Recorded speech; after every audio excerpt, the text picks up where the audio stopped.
So you want to kill, do you? You judges and sacrificers? Until the animal has nodded his head?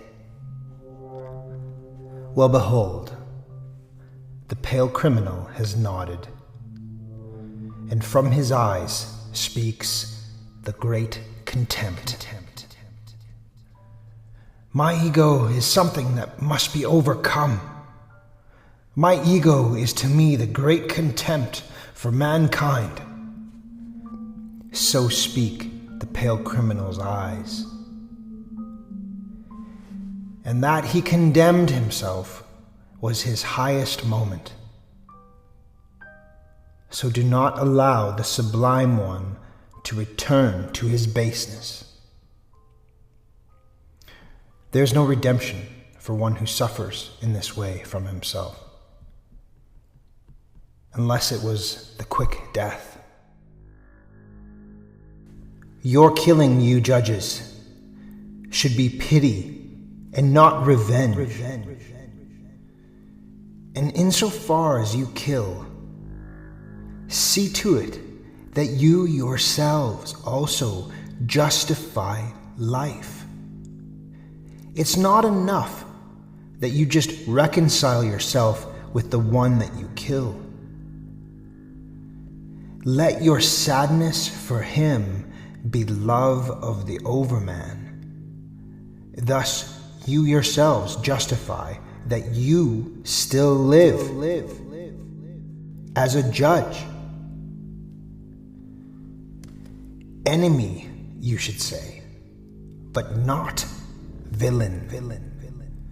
Sick man, you should say, but not scoundrel. Fool, you should say, but not sinner. And you, red judge,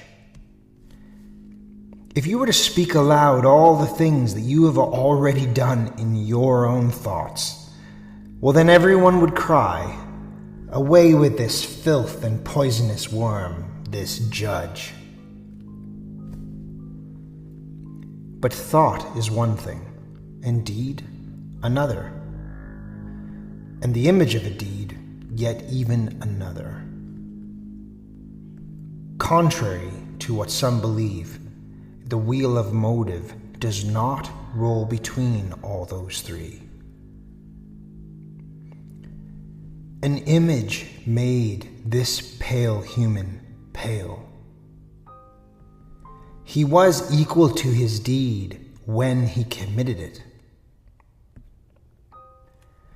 But he could not bear its image once it had been done.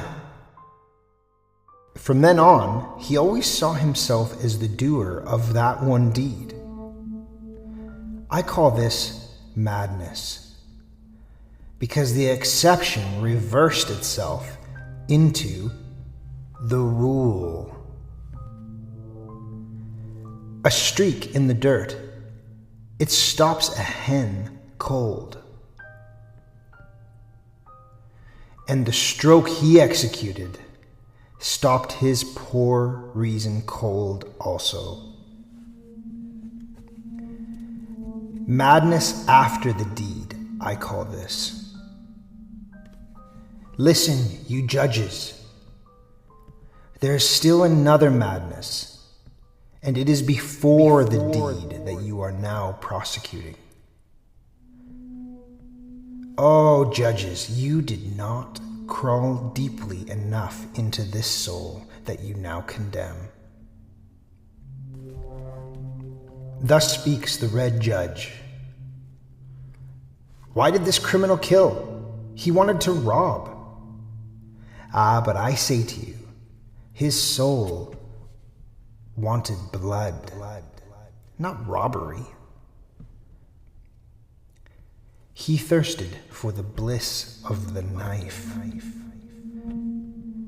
But his poor reason did not comprehend his own madness, and it persuaded him. What does blood matter? It said. Don't you at least want to commit robbery in the process? Take revenge? And so he listened to his poor reason. Like lead, its speech lay upon him. And he robbed as he murdered. And he did not want to be ashamed of his madness. But now the lead of his guilt lies on him again. And again his poor reason is so stiff, so paralyzed, so heavy. If only he could shake his head, then his burden would roll off. But who could shake this head? What is this human being? A pile of illnesses that reach out into the world through his spirit. There they seek their prey. What is this human being? He's a ball of wild snakes that seldom have peace from each other. So they go forth for themselves and seek prey in the world. Behold this poor body, what it suffered and craved, this poor soul interpreted for itself. It interpreted it as murderous lust and greed for the bliss of the knife. Whoever grows ill now is befallen by the evil that is evil now. He wants to hurt that which makes him hurt. But there have been other ages and another evil and good. Once doubt was evil and the will to self. Back then, sick people became heretics and witches. As heretics and witches, they suffered and wanted to cause suffering. But this does not want to get to your ears, does it? It harms your good people, you say to me. Oh, you judges. But what matters your good people to me? There is much about your good people, you judges, that makes me disgusted. And verily, not their, quote, evil. I wish they had a madness from which they would perish, just like this pale criminal.